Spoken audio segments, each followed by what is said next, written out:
Now, I'm not saying it's a coincidence that E3 has been dead since Triple Click started, but ESA, you better watch out. Welcome to Triple Click, where we bring the games to you. Today we are talking about Resident Evil 4, a new remake from Capcom that tightens up those graphics on level 3 and every other level.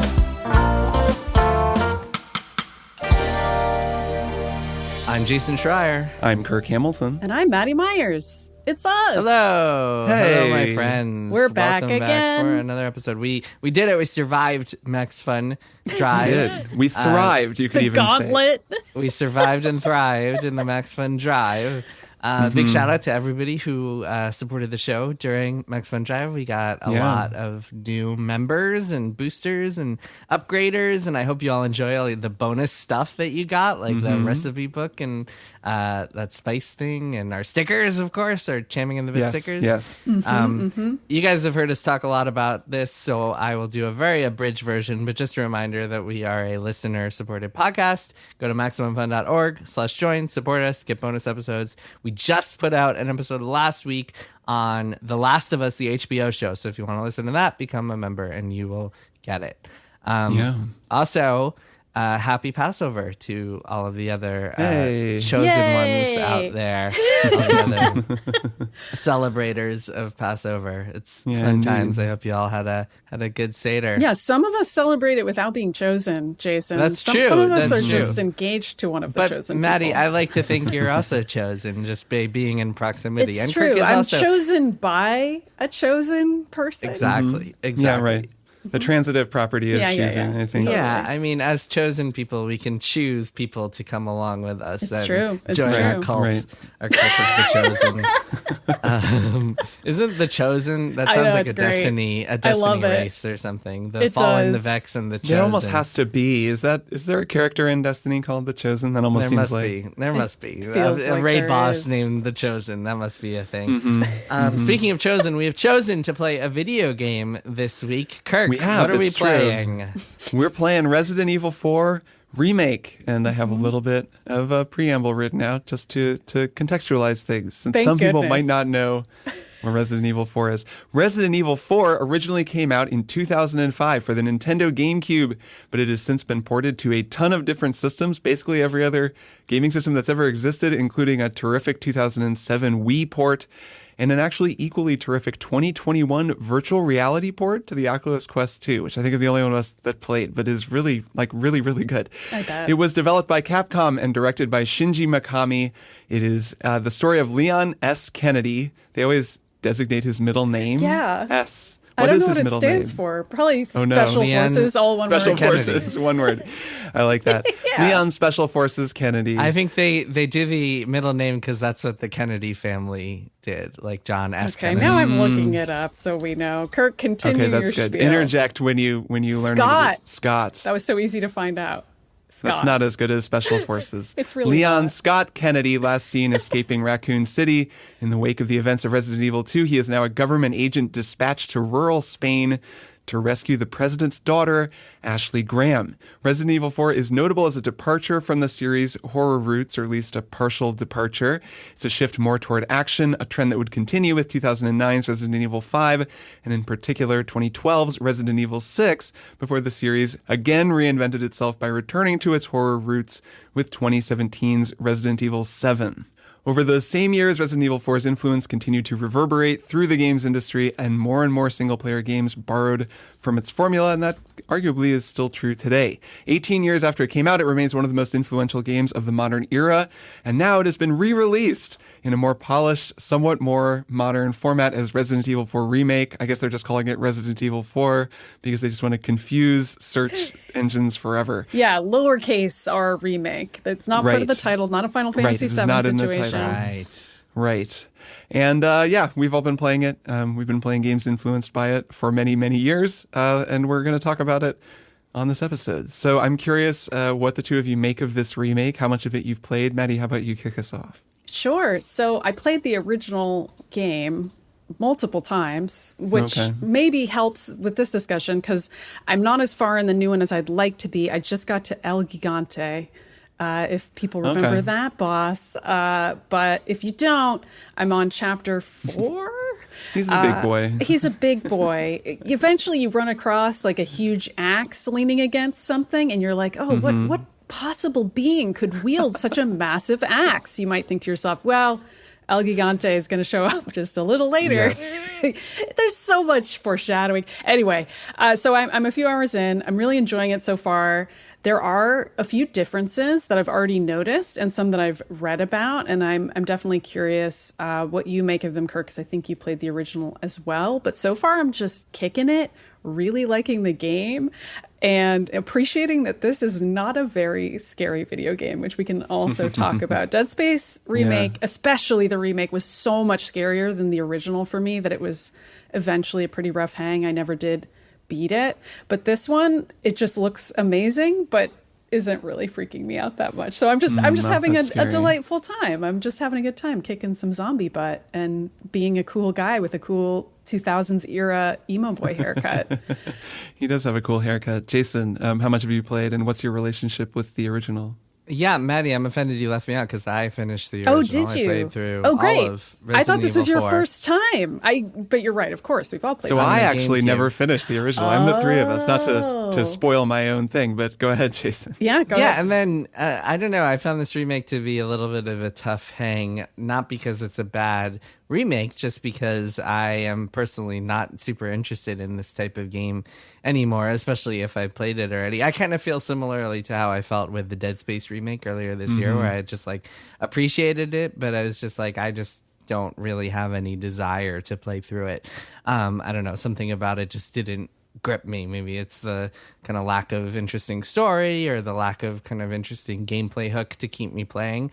But in general, when I play a game and I'm like, wow, this feels like every game I've ever played before, I just like don't really want to keep going. That said, I played a little bit, just a smidgen. I warned you, both of you, before we recorded that I only had time to play a little bit.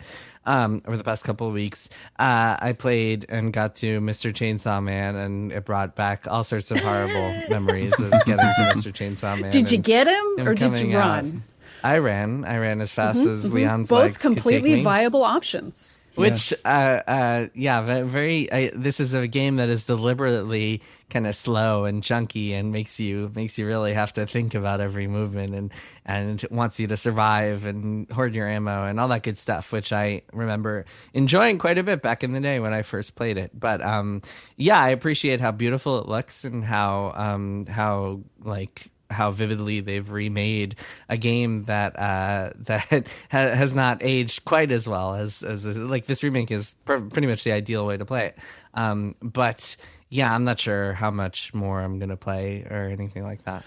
So I have played a little farther than you, Maddy. I'm up to where I've rescued Ashley, and now we're kind of going through at the time, I think when it came out, infamous sort of co-op, or not co-op, I guess it's an escort quest. An escort mission, and it lasts the whole game. Ugh. Right, then the whole rest of the game, or at least a lot of it. I'd kind of forgotten that word because we don't really talk about escort missions anymore because games kind of stopped doing them. Or made them so inoffensive that people don't even think of them as a big trial anymore. Well, no, what happened was, The Last of Us and BioShock Infinite both came out and both made the escort part invulnerable, and that's what every game did after that. Right. Or helpful. Like, they don't... Like in BioShock Infinite, Liz helps you a lot. She's constantly throwing you stuff. Like you really can't be annoyed that she's there. Ashley doesn't do much for you. And in The Last of Us, Ellie sometimes. And in The Last of Us too, but most importantly, they're not a nuisance because it's funny that both of those games, remember we were talking about some of the connections between both of those games. It's funny they both come out around the same time and both revolutionize escort quests because I can't remember any game since then, to your point, Maddy, that does an escort quest and is like, here's a vulnerable person, usually a lady that you have to protect, which is problematic for multiple reasons. Totally. And RE4, I think, is one of the most famous examples of that trope in history and was the comparison point when The Last of Us and BioShock Infinite came out, because in much the same way, you're sort of taking on a paternal role in Infinite and in The Last of Us, and you're kind of doing a different version of that here as Leon, because, like, yes, she's someone's daughter, she's underage, but she's got a crush on you, and I've always perceived Leon as being somewhat irritated by Ashley, but I guess it's open to interpretation. Well, and isn't she much more annoying as a character in the original? Like, I think that's also the case, is that her character... and they've rewritten her, which is interesting. And they've also rewritten Ada a bit, but we can get to that in a second. Do you want to talk? Well, just kind of to zoom out a little bit. There, I said it. Maddy, Thank God.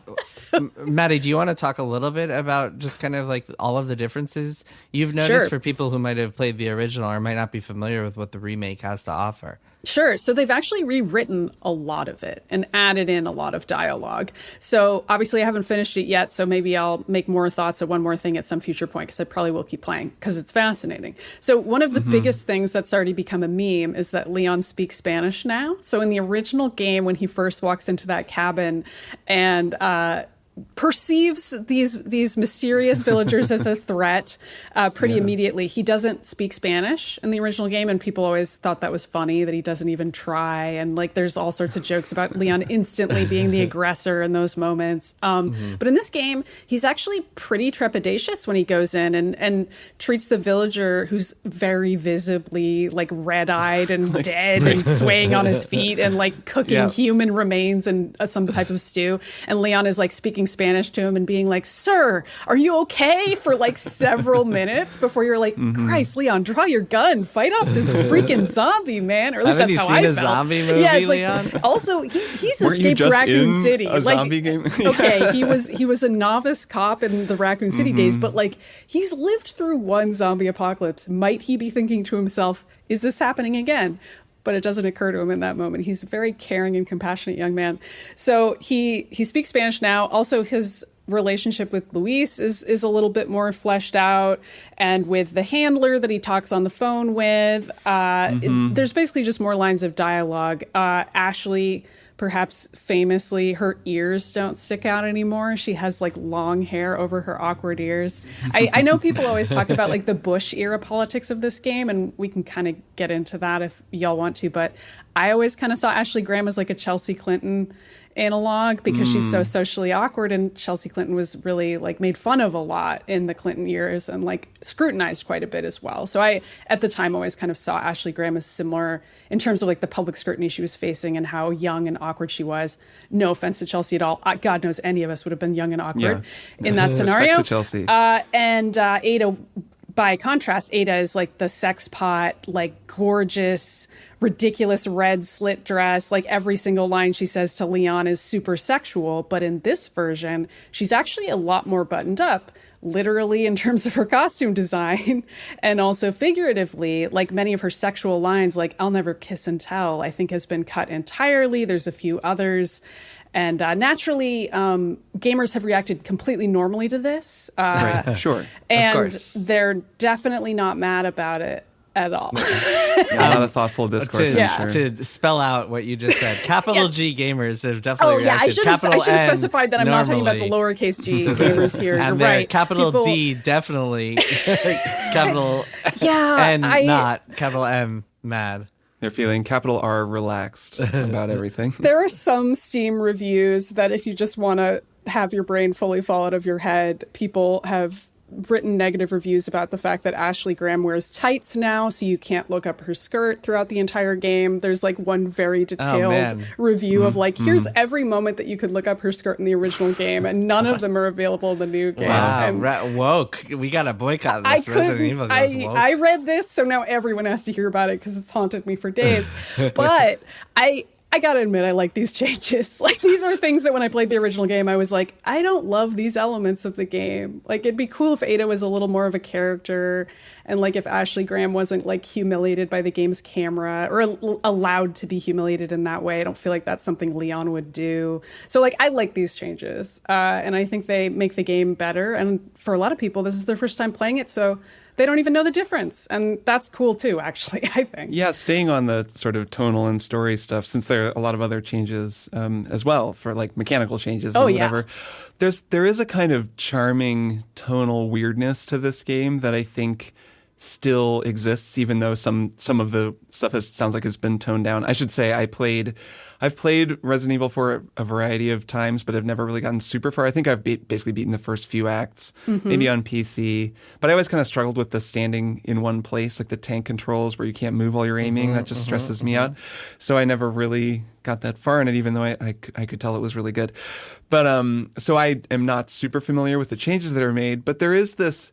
It's interesting that Dead Space got remade so close to this one. Yeah. Of course, because Dead Space is very influenced by Resident Evil 4. I think the developers even they've confirmed described that. Yeah. what they were making as we want to make Resident Evil 4 in space. That's correct.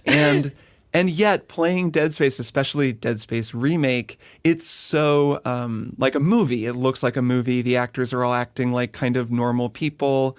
It's pretty believable. Isaac is freaking out and screaming as he's stomping on necromorph guts. In this game, everyone is still pretty weird, and I like that. I think that it just sort of puts it in its own little space, even more so than Resident Evil 2 remake, which I really, really liked and played. I probably like still better than this remake, even though I haven't finished this one yet. But there's this funny tonal disconnect with the way that Leon reacts to the world as he's moving through it and to the events that are transpiring, where he'll get on the radio with his handler and just she'll be like, where have you been? He's like, oh, sorry, I had my headset off. I'm about to get the key to the church. Where like what just happened was that I fought a massive like sea monster in a lake and killed it, and like fought through like 500 zombie villagers that are now morphing into. Yeah. So it's just very, very funny how he has this sort of total lack of affect when it comes to what's going on, and then also just.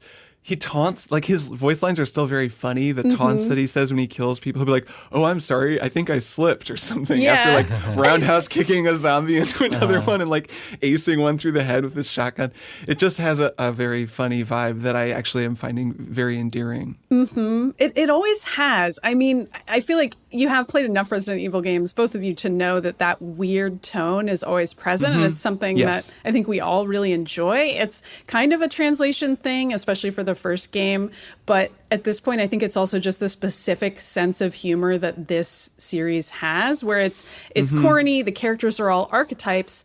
And that I don't think has changed, despite the fact that they've sanded off some of the sexism. They're all definitely still archetypes, and they all just feel like you're playing house with a bunch of dolls somehow. Like Leon's little sayings that he says, like I don't know, there's just something about it that doesn't make any of them feel entirely human, but not in a bad way, more just in like a B movie, like the actor is looking off screen at the director for like their cue card as they're saying the line. Like there's just something slightly stilted about it that makes it extremely endearing, and also less scary than Dead Space, once again. Yeah, I don't know if you guys have you guys haven't gotten to Ramon Salazar yet. Oh my God. They tried to make him a little less goofy in this version. Oh, they did? Oh, okay. Because but he's still pretty goofy. I mean, what I remember from the original is him just being the most ridiculous boss yeah, this is like a screeching, diminutive villain. Napoleon hat, white hair. Oh, sure. Okay, I know. Yeah, he's a very small Napoleon little guy, and he's a cult leader, I guess. I don't know. He's just my one of my distinct memories of Resident Evil 4. And there's the merchant, right? I mean, the merchant is a pretty ridiculous character who, like, never explained. There's an element of verisimilitude to this game where it's pretty immersive. It's like you're in this village, you're kind of making your way through it. There are times where it feels like it's really drawing you in, and then you see this sort of glowing purple torch, and there's this guy in a hood selling you rocket launchers, and then he has a sort of whole little shooting range set up in his base. Like there's a whole sequence of this game that I just completed that it becomes pretty open. Like it becomes almost an open world, like a little open world thing. I really liked that section of the game just because there's a lot of exploration and optional treasures to find. But there's kind of this home base it almost feels like a casino in the middle of this basically like rundown village, but somehow this guy is there. So there are these elements of it that I think have been present in other Resident Evil games too, where you just are like, okay, we're in a kind of different reality. We're on a different wavelength in terms of what's normal. Yeah. And I think Leon's reactions to everything kind of underline that yeah, okay, sure, there's this guy here and he's got a shooting range, but whatever. I'm not going to mention that to HQ. Like, it's not a big deal. That's normal. Yeah, it's a video game. Like it's a game that's aware that it's a game, and in the sense that it's impossible to even imagine Isaac Clarke stumbling across like a gotcha machine or something and like putting in special coins that he collects in a game and winning trophies. Like that just would never fit into the world of Dead Space, which is so much more serious and grounded in a sci-fi reality. But this game and Resident Evil generally just isn't and never really can be, I don't think. It's not interested in that. It's funnier than that. Right. Well, and there's something that the Metal Gear games do where they give you tutorials in world where they'll say, a character will say to you, press the left button to aim and, you know, press the right stick to crouch, like Snake, press the start button to get into your inventory, whatever. And like, it's people like expressly talking to you about video game controls, which I don't think Resident Evil does, but it's the same. It's that same kind of thing where the game, it seems to be acknowledging its gaminess at various points. I'm glad you brought up Metal Gear because I feel like there are a lot of common points between Metal Gear and Resident Evil. And in fact, it strikes me what you guys are talking about as just a very Japanese sensibility. It's something that you see in a lot of Japanese games where it's just kind of like this game plays by its own rules and you just have to kind of go for the ride. And I've always really enjoyed that about Japanese games. I mean, one that comes to mind immediately is like the Mario series, where in Super Mario World, which I think is kind of the iconic example of this, there are just all these rules and you learn the rules and none of them make any sense, but they just exist. Like the mushroom makes you big and the cape makes you, and the feather gives you a cape, but also like if you hit this block a certain way, it'll do this, but if you hit it another way, it'll do something else. And they're just kind of all these like established rules, and taken to a game like Resident Evil 4 or any of the Metal Gear or Resident Evil games, they're less cartoony, but they play by similar rule sets where they make sense within their own world. Like, yes, of course, there's this merchant who pops up and is never really explained and is just wearing a cloak, and who knows how he gets all his weapons, but he'll sell them to you. This game has a lot in common, in particular with Metal Gear Solid 3, which came out a year before it in 2004. It feels similar, like the narrative setup feels very similar in MGS3, where Snake is sort of given a very brief little briefing right at the beginning, and then you're kind of in the thick of it, and you're on a kind of recon rescue mission at the beginning.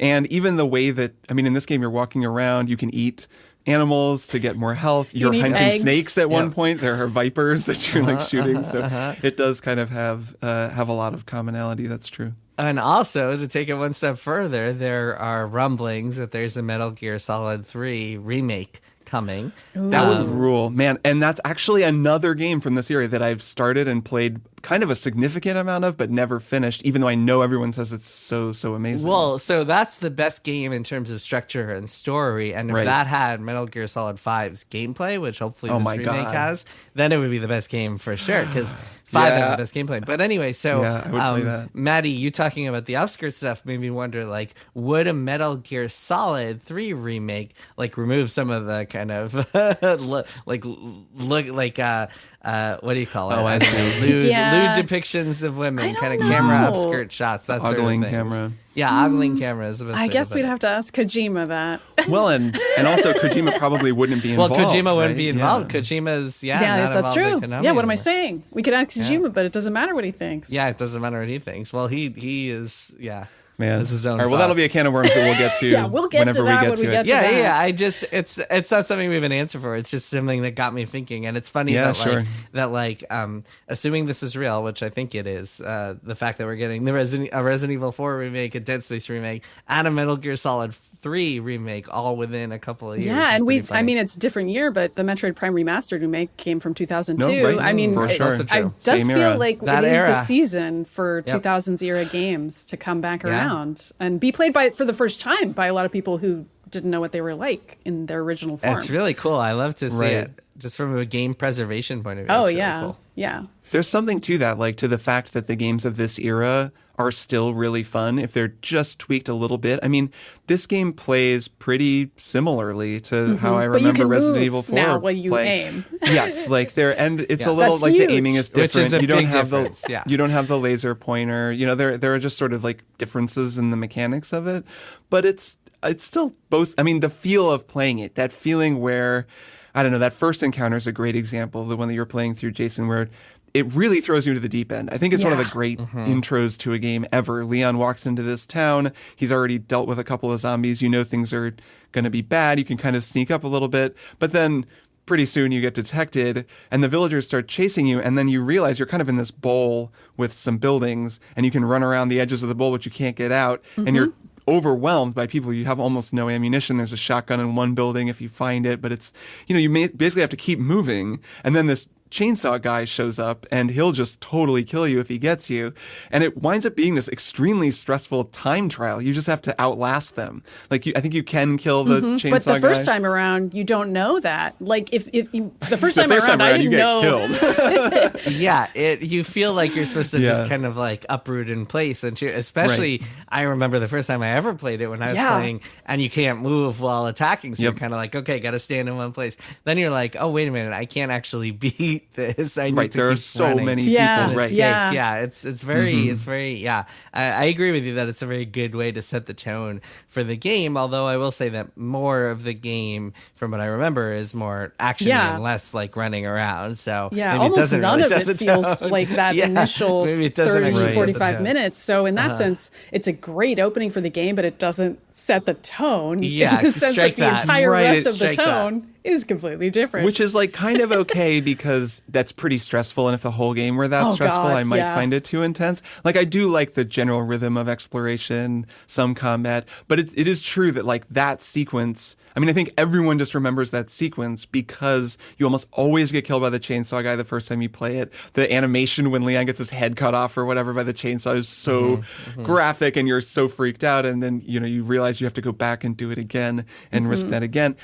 And yeah, this game is kind of at its best when you're having to run away. And that might be how I feel about Resident Evil in general. It's weird because I find it really stressful, but also like I'm thinking back on Resident Evil 2. And one of the reasons that I'm finding that game, so far at least, I feel like I liked that experience more, is because it's a lot of the sort of one building, unlocking the building, you know, in the Metroid kind of thing, exploring, finding new keys, going back, backtracking. Like you're in this big police station in Resident Evil 2 and you're just constantly there. And also because it's structured with two protagonists, Leon and Claire, you get to go through it at different times. And it's like you really see this one area in a really cool way. And this Resident Evil 4 is totally not doing that. And I do kind of prefer that approach. But then also Resident Evil 2 breaks that up with Mr. X, with this other kind of game design idea that isn't really present here, except, you know, I mean, the chainsaw guy kind of functions as a heavy that pushes you around and that you can technically kill, but you can't really. But they don't have a thing where there's like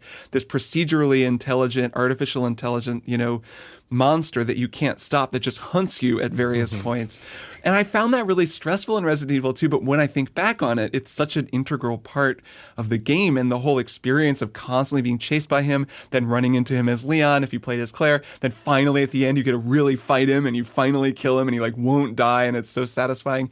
Like all of that is just really memorable in a way that I'm not quite finding anything in Resident Evil 4, at least not yet. Yeah, Resident Evil 4 I think is a very different type of game. It's more of an adventure, I think, than the other Resident Evil games. It's more of a like, okay, I'm going on this journey from like to this manor, to this lake, to this quarry thing. Like it's a lot more of just kind of exploring and going, moving, propelling yourself forward as opposed to kind of backtracking and exploring and maneuvering around one big space. Yeah, and it was also notably less scary. I mean, I keep saying that, but it's because it's the criticism that people absolutely true. Yeah, leveled against it at the time. They're one and the same. Like an adventure just kind of inherently, and tight spaces are a lot scarier than like going out into the wilderness and exploring. A dark mansion or dark police station, the lights are flickering, you don't know what's around the next corner. Like when you're in that big village that we're talking about with the chainsaw man coming at you, it is daylight. You can see see him coming. Like, yes, it's still stressful, but like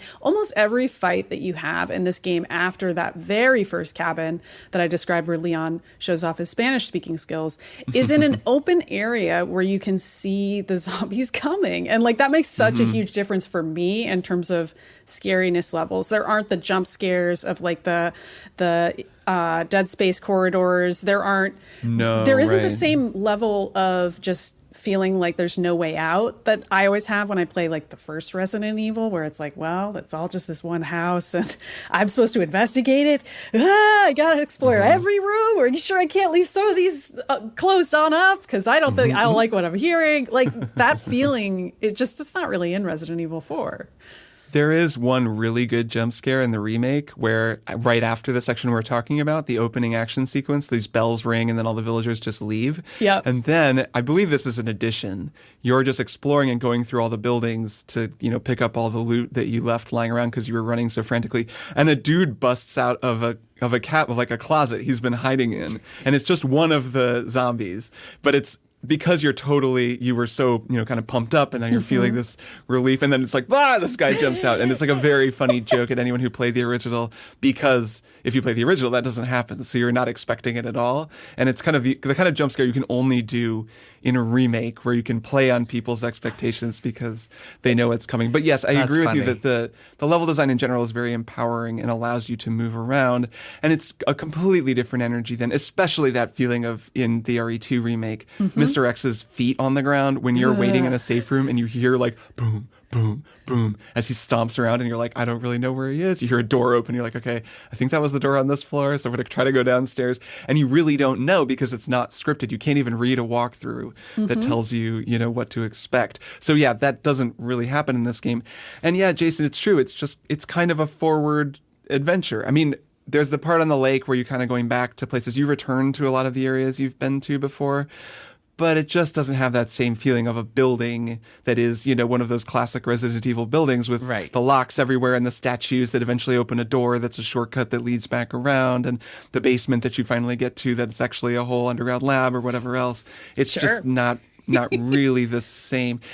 Even though, I mean, it has a continuity. The space does have a continuity. You see the castle sitting there the whole game when you're on the lake. It has that kind of feeling actually like a Souls game as well, where you're like doubling back and you're realizing, oh, okay, that castle, like I'm going to go there. Oh, that building over there that I saw earlier, the windmill that I could see. Oh, that's that windmill that I went to. Like it does have that continuity. It just doesn't unlock in that Metroid-y way. And you can also run away like in a Souls game, which I feel like is a pretty different sensation as well. And like you can kind of build up your resources in a different way. I mean, it's much more of an adventure game. But I think that's also why people see Resident Evil 4 as so groundbreaking, because at the time it was maybe the only Resident Evil game that you played if you didn't like scary games. This might have been the one that got you on the hook.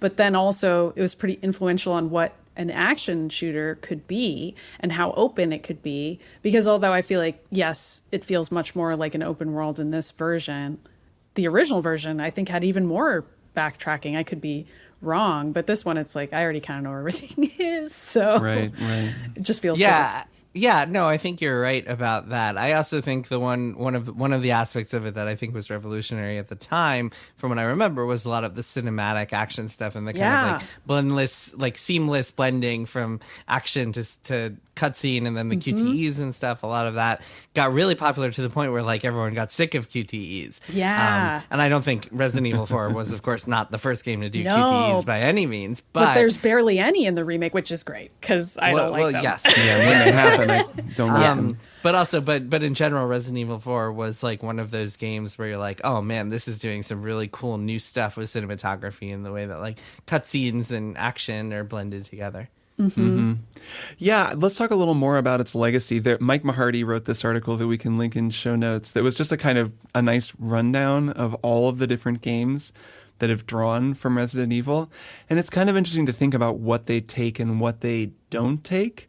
Like we were talking already about the idea of, a usually male protagonist with a female ward who's like the young woman he has to protect. Like that definitely became a thing. And then you even see it in God of War, which I believe the developers of that were also talked some about Resident Evil 4. And the influence that had on them, where, Kratos is walking around with Atreus the whole time. And it builds in a storytelling mechanism, because in the downtime, the characters can be walking and having a conversation, and you can get character development without having to do a cutscene or having to, break things up, which then you just see so many games, like open world games, Red Dead Redemption, every quest in Red Dead Redemption 2, you're with some friend, you're with somebody. Like, that idea of two characters having a conversation is now like so commonplace, but I don't know that it was in 2004, or 2005. So another 2004 game that we have all played is Half-Life 2, which I do think I should mention, because Half-Life 2 is very similar to Resident Evil 4. There's actually almost no backtracking in Half-Life 2, but it has that same kind of rhythm where you feel them turning the levers, and okay, now we're going to be, we're going to solve a puzzle here, but oh, surprise, it's actually going to be an action sequence. And now it's going to really be an action sequence. We're cranking up the pressure. You got to move. And then it's like, oh, we're going to explore a little bit. Things are going to calm down. And that was just 1 year before. But you play as a silent protagonist, and all of your sequences, even where you're hanging out with Alex Vance, she's talking, but you're not. And you're not even getting that same dynamic that you get with Leon and Ashley. And then, of course, with whatever, Joel and Ellie and Booker and Elizabeth and Booker, whoever else, Yeah, that part is an interesting parallel I didn't even really think about, but it's true. Like, there is a lot of storytelling that can kind of happen on the go. And I also remember I always really liked the idea that Ada was on her own mission that you don't know anything about, which my only other comparison point I can think of is Ocarina of Time, like Zelda's situation in that game. Ada kind of reminds me of that in this one. And I feel like now it's so common that it doesn't even stand out anymore. But at the time, I thought it was so cool that there would be these characters that you'd run into. And Luis is a little bit like this too. And you don't put together what they're up to until much later. I mean, yes, the mystery could certainly be more riveting than it is. Is it really any big surprise that the Umbrella Corporation is involved in something in a Resident Evil game? Not really, but nonetheless, I still liked the idea of like, oh, you never know when this character is going to show up and advance some part of the story, and they have their own motivations. And to have that storytelling device on top of the just relaxed conversations between you and Ashley was just a cool technique that I think a lot of other games probably took inspiration from too. Yeah, Ada is in Resident Evil 2 Remake as well, and is a highlight in that game too. And it's the same idea. It's the same feeling where it's just kind of cool that this secret agent lady turns up. You play as her a little bit, just long enough to kind of get a sense of her as a very different character, and her relationship with Leon, is kind of established in that game. And I've glimpsed her in, I guess it was in a Luis scene, maybe in the remake, but I haven't gotten to her yet, where I know she and Leon cross paths again. And then I think she becomes playable in later games. I can never remember. There's a DLC that is heavily rumored to be made as a remake version. I mean, it was a DLC for the original game about Leon and Ada. Okay. That is now rumored to be something that they would make in remake form, which would be cool to see. But I mean, there's other games with Ada in them too. It's not like there's only like 6 people in the Resident Evil universe, and they all know each other for some reason. Yeah, do you think they're going to keep remaking Resident Evil games? I don't know, because 5 is not a game anyone wants to see them try to remake. Well, I've seen people say that they want that. Like, there's endless forum threads. Talking about some stuff they got to fix. I mean, right. They would need to do some rewrites, probably. It is often maligned. I mean, not just, it's, people have talked about how racist the premise of it is, and I mean, I also didn't really like it at the time because I just thought it was really boring. It's like the worst impulses of RE4, because it's just purely zombie cleanup duty, and the idea what's the premise? Remind us what the premise is. It's like, of okay, what if Umbrella Corporation experimented on people who live in an unnamed part of sub-Saharan Africa, and then also that experiment led them to suddenly start wearing grass skirts, whereas otherwise prior to the experiment they weren't wearing any of those outfits, and they become quote unquote savage suddenly, and that's all the enemies that you have to fight. It's a rough go. I don't know how you fix that one, because it's not scary. Like, that is not a scary premise to me. It's just an upsetting one in the sense that racism is scary, but other than that.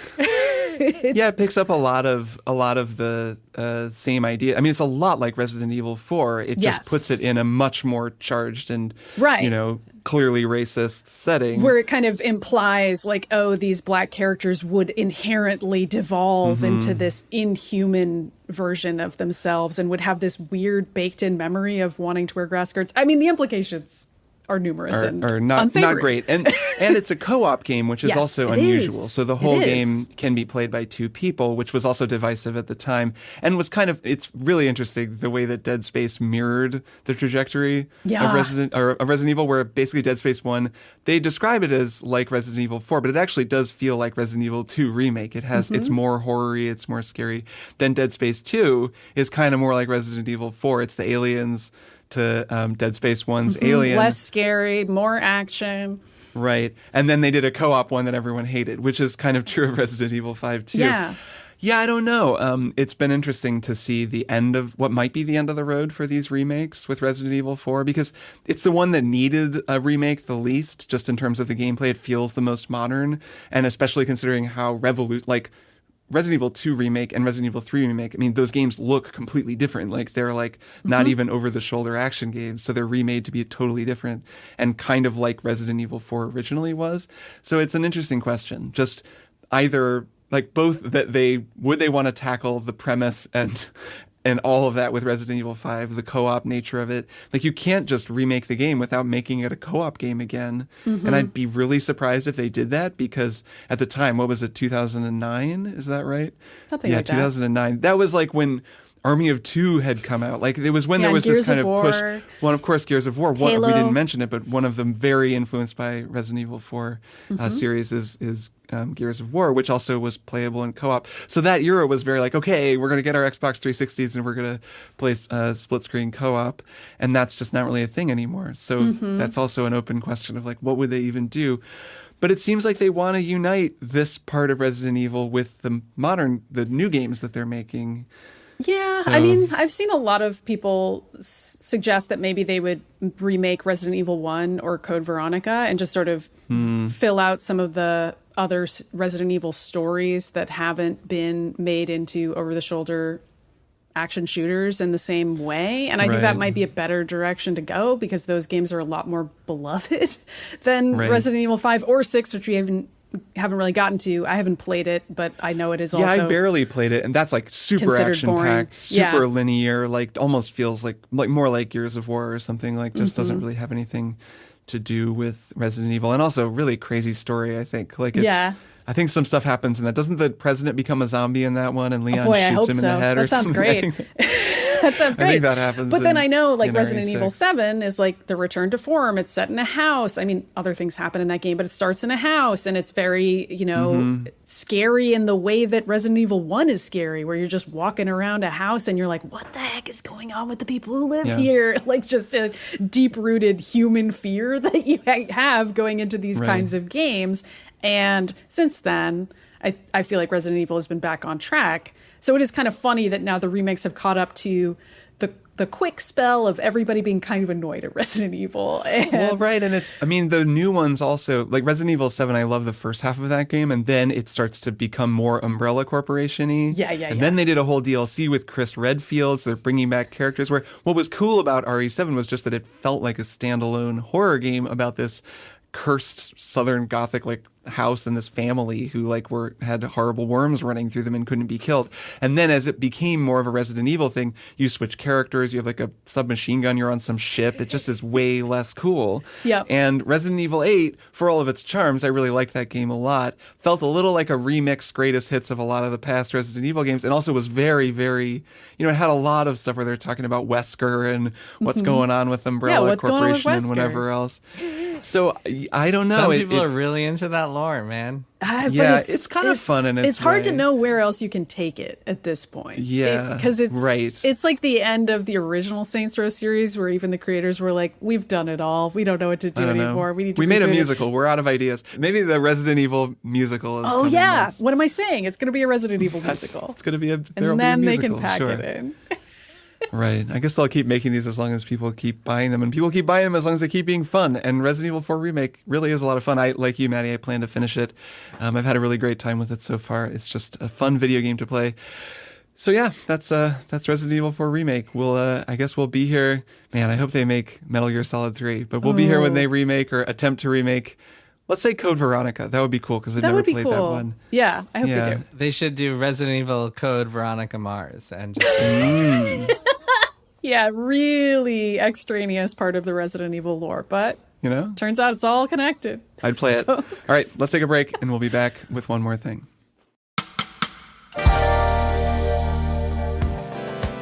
With Max Fun Drive in the books, we'd like to welcome our new members and say thanks to everyone who's supported us over the years. Welcome. Thanks.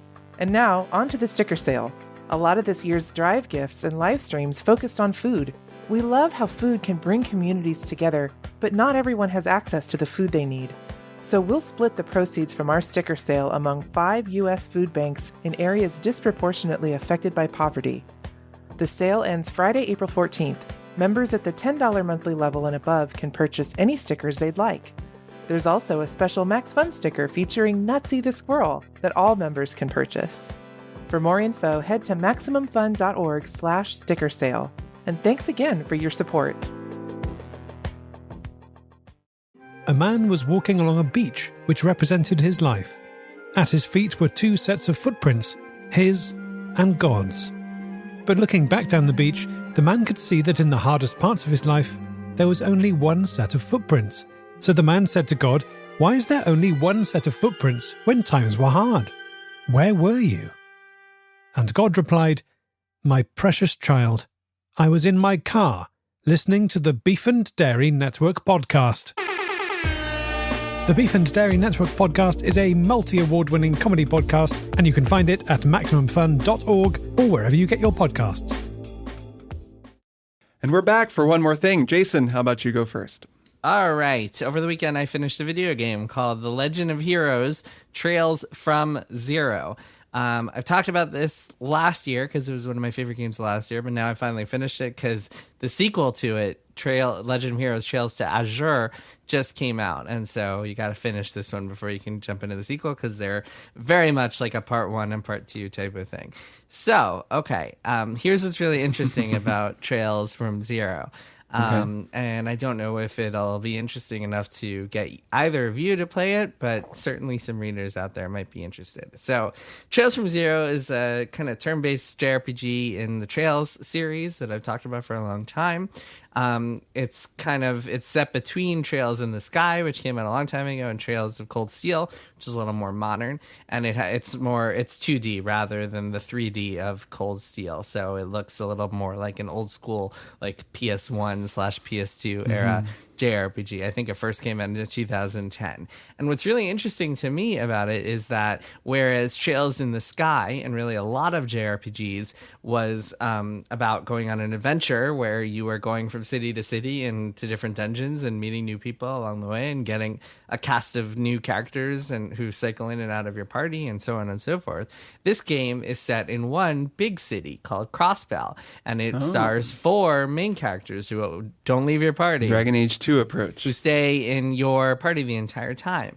And instead of just kind of like going on an adventure across the world, you play as these kind of what's called the Special Support Section, a group of cops who are kind of like in their own world and free to operate from the corruption that's in the actual police force. And you go out on these little adventures to kind of save the city and save people and help people out in the city. And over the course of the game, you gradually discover that there's all sorts of corruption and horrible stuff going on behind the scenes in the city, drug trading and mafia, crimes, and eventually human trafficking and all sorts of other crazy stuff. And it culminates in this kind of epic fight where you're defending the city and like you go around from place to place and you have to fight off enemies and stuff. And it's all really cool. It ends in a really cool place, and I'm really excited to play through the sequel. But what's really interesting is just playing a JRPG that is built this way. You mentioned Dragon Age 2, Kirk. Similar vibes in some ways, although this is not just kind of developed in 18 months like super speed, and so I had to cut corners or anything. This is like a fully thought thought out game. What's really interesting is that like in all these games, the NPCs have names and personalities and ongoing storylines. And in this game, you can really get to know them, and you can get to know the city. The city is massive and dense. It's like 20 different screens, and you kind of get to know how everything connects as you play and where everything is. And you can go between pretty much every cutscene, go talk to everybody, and they'll all have different lines of dialogue. I couldn't bring myself to do this every single time, but if you like are the type of person who is like, I just want to spend like the next 80 hours of my life just jumping into this JRPG and spending every possible minute doing every side quest and talking to every NPC and seeing how they evolve, you will get a lot out of it, because this game is really, really intricate and really meticulous in how it just like keeps giving everybody new things to say and new storylines. And if you like really track all the NPCs, they all like have ongoing stories that they talk about that are just really interesting. And so I have really enjoyed it, even though I did not do all of that. I did not go around between each quest talking to every single NPC in the city. Still enjoyed and appreciated the richness of the world, and especially watching the story kind of like zoom out and become this grand scale thing. Of course you liked watching the story zoom out. That's I did. I like your to kind zoom of story out of things. And anyway, really enjoyed it. Looking forward to playing Trails to Azure, the sequel, which just came out a couple of weeks ago. Very excited. Nice. I still have to finish Octopath 2, so I probably won't get to it, but that You sounds should- great. You should stick to Octopath 2. I will. Well, there's another JRPG I now have to finish that we'll talk about at some point here, but there's always JRPGs to finish. I always think about, when you talk about a single city game, I know Tim Schafer mentioned this, but I can't remember whether it was his idea or where he was crediting someone else with the idea. This is when we talked to him at GDC a while ago. The idea of the dream game where it's a city block, and that's the whole game. Yeah, that's Warren Spector's. Oh, game. yeah, Maybe yeah. it's Warren Spector's That's idea, a and I Warren think Tim Spector maybe classic, referenced right? it. Yeah. Yes. Where it's like, what if there was just a city block, but it was a whole city block that it was actually as dense as a city block really is, and the whole game just takes place there? One day, right? Because the single city game is the same kind of idea, just it always never quite feels complete because, you can't go into every single house. You can't meet every single person. Yeah, I mean, Disco Elysium might be the closest we've seen to that so far. Yeah. Yeah, it's getting there. Like it at times feels that way anyway. Yeah. Anyway, Maddie, what's your one more thing? Mine is a visual novel that I started playing called Misericorde. It's volume 1, and I haven't gotten to the end of it yet, but I can already tell I'm going to be upset. The volume 2 is not yet available. So let me spell Misericorde, because I had never heard this word before. Misericorde. So if you played Elden Ring, you might know Misericorde is the name of one of the blades in there. But it's also the name of a room in a convent where the nuns are allowed to party. It's like, that's the name of that room. What? Oh, Yeah. interesting. Wow. And this Wow, the game, party Wait, room. so there's one room where there's nuns one can room where party? they're allowed to like eat meat and like things they're not supposed to eat the rest of the time. Interesting. And like, Okay. Really? play games with each other. Yeah, supposedly. So this is a historical fiction murder mystery that is set in a convent in 1482. And if people played Pentiment, or they're like a little familiar with it, you might remember there's a character in Pentiment called the Anchoress. And there's an Anchoress in this game, which is why I'm using that as a point of comparison, because I had never even heard of this before Pentiment. And now this game, I'm like, yeah, sure. I know all about what an Anchoress does. But let's say you don't, because you play as the Anchoress in this game. So you start out. Well, the very first scene in the game actually isn't set in the convent, so I won't spoil that. But then eventually you start playing as the Anchoress, and you are locked in a room where all you were supposed to do is pray and read the Bible. And other people can come up to your room and they can look through a little tiny sliver and talk to you, but you can't see them and they can't see you. And all they can do is ask you for advice, and you can give totally unbiased advice because your entire job in life is to read the Bible and interpret it for other people. And that's it. So you play as this character, but then there's a murder at the convent, and Mother Superior drags you out of there and insists that you are the only person who could solve this case, because she's like, every 'Cause you single have no one of us personal ties is to a everyone, yeah. suspect, but Right. also you kind of know all of us because you've been talking to all of us this whole time, and you Great kind of idea. know Great the murder premise. victim too as it happens. Yeah. You meet quote unquote her, early on in the game, and so then you're actually pretty sad when she dies. So I won't spoil that either. But this murder mystery It's not a choice-based game. It's not like Danganronpa. There's no choice at all. It's purely visual novel. You're just clicking through. But that doesn't mean it's not ridiculously thrilling. And like the cast of characters is delightful, almost entirely female cast, of course, because this is a convent we're talking about here. But there are a couple male characters on the periphery. They're all murder suspects. They're delightful, hilarious, creepy. I don't know whether magic is real in this game yet. People see visions sometimes. Okay. I don't know. I'm really, really into the writing. And I guess I shouldn't be surprised because this game is actually a one-person show. It's made by ZC. They are one of the two hosts of Shrieking Shack, which is the Harry Potter podcast that Kirk and I have talked about over and over and over again. And ZC has been working on this game for years, and they're still working on volume 2 of the game. I don't know. It's just freaking great. So I really recommend it. It's called Misericorde. I love murder mysteries, and I love this game. And When is Volume 2 supposed to come out? Because this sounds really interesting, but I don't want to play it until the whole thing is out. I know, right? I don't know. I've been now become a backer of ZC's Patreon purely because I will get an earlier copy of Volume 2. That was enough to get me to subscribe. I was like, I want Volume 2 immediately. So that's what we have to ape that one. We have to be like, yeah, we got to part get one people of wanting Triple us Click. immediately. Come on, that's probably how people feel when they subscribe, right? That's how I feel. Sure. Anyway, I don't know when it's going to be out. When they finish it, that's the answer. Nice. That's very exciting. I want to play that for sure. Is there, do you do any guessing? Like, will you have a moment where you can guess who the murderer is? Or is it really just kind of in your head? You're, of course, I don't interacting know. with it in that way, but it just kind of plays out. I don't know. I mean, I have certainly some suspicions against certain characters, but I don't think you, the player, ever get to make those guesses. And instead you just tag along with this character who you're playing as while she makes guesses in her own mind as to what she thinks is going on. Right. And she's a very compelling character, so I'm definitely enjoying it so far. Yeah, I will play that for sure. That's a stuff. great setup for a story.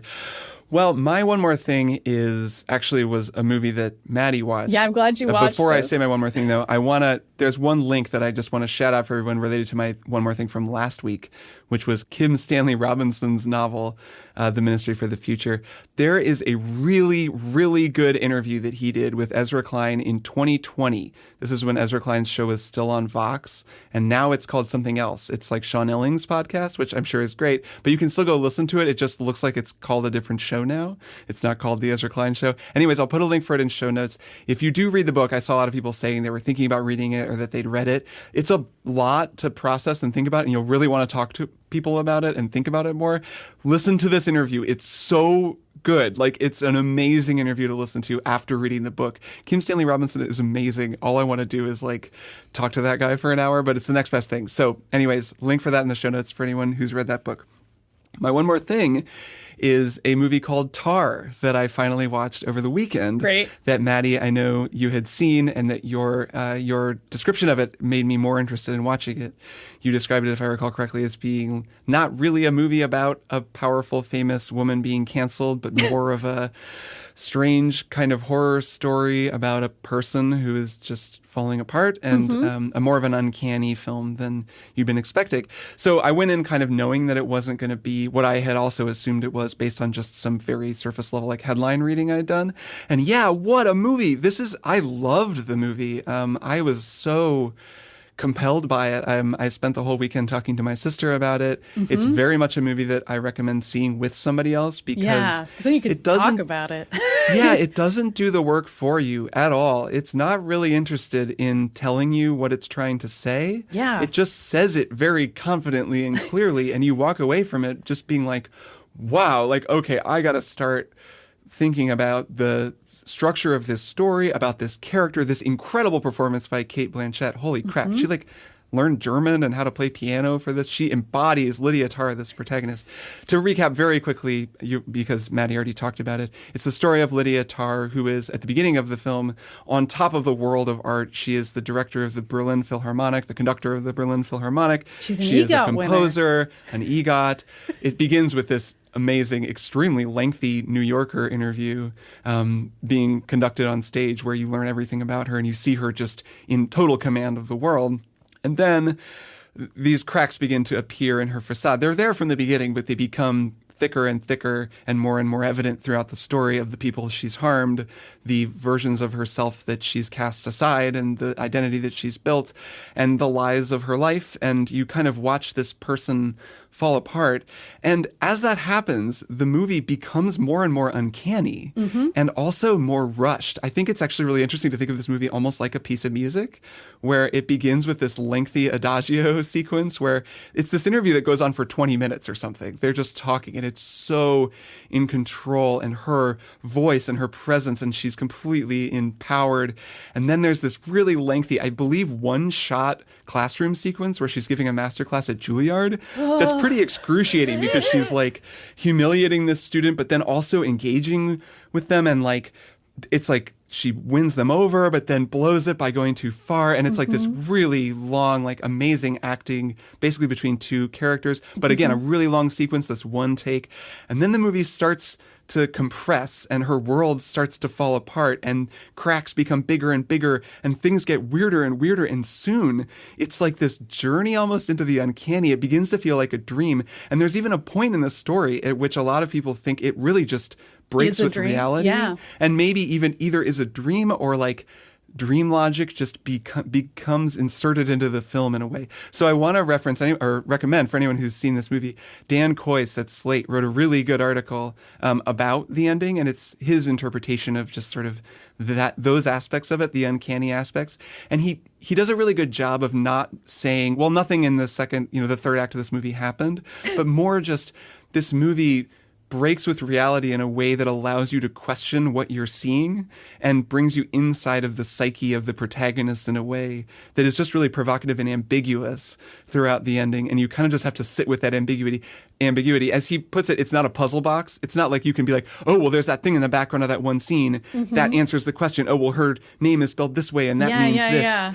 There's no solution. It's like the opposite of that kind of satisfaction. Right. Because you leave the movie being like, I don't know what I think of any of this. Right.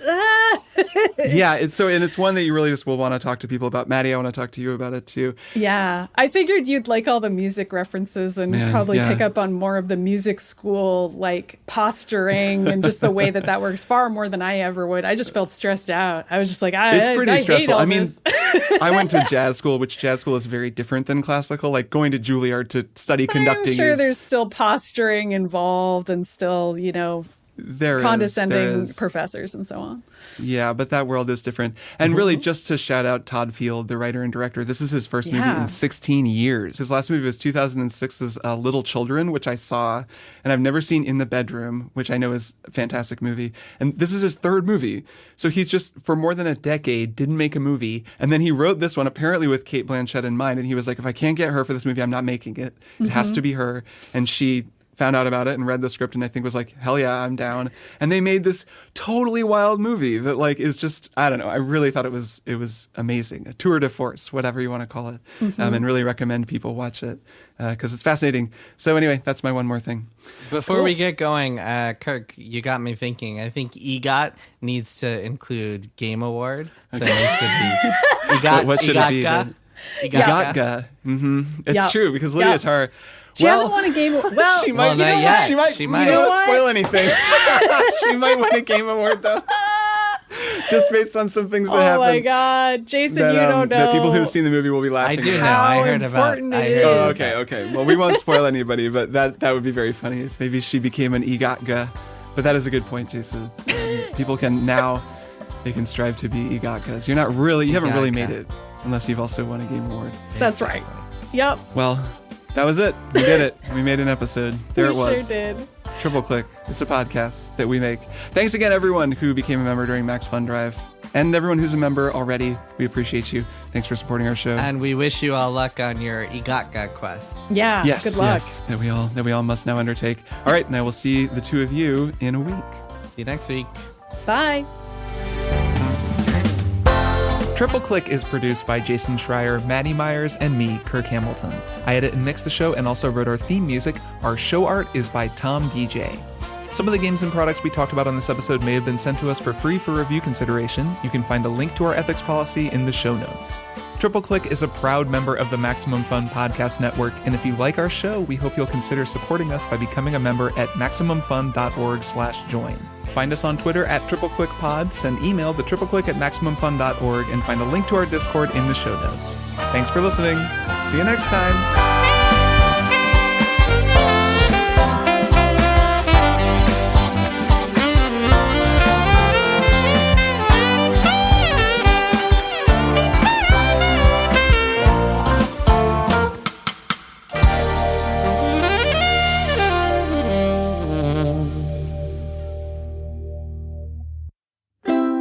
MaximumFun.org.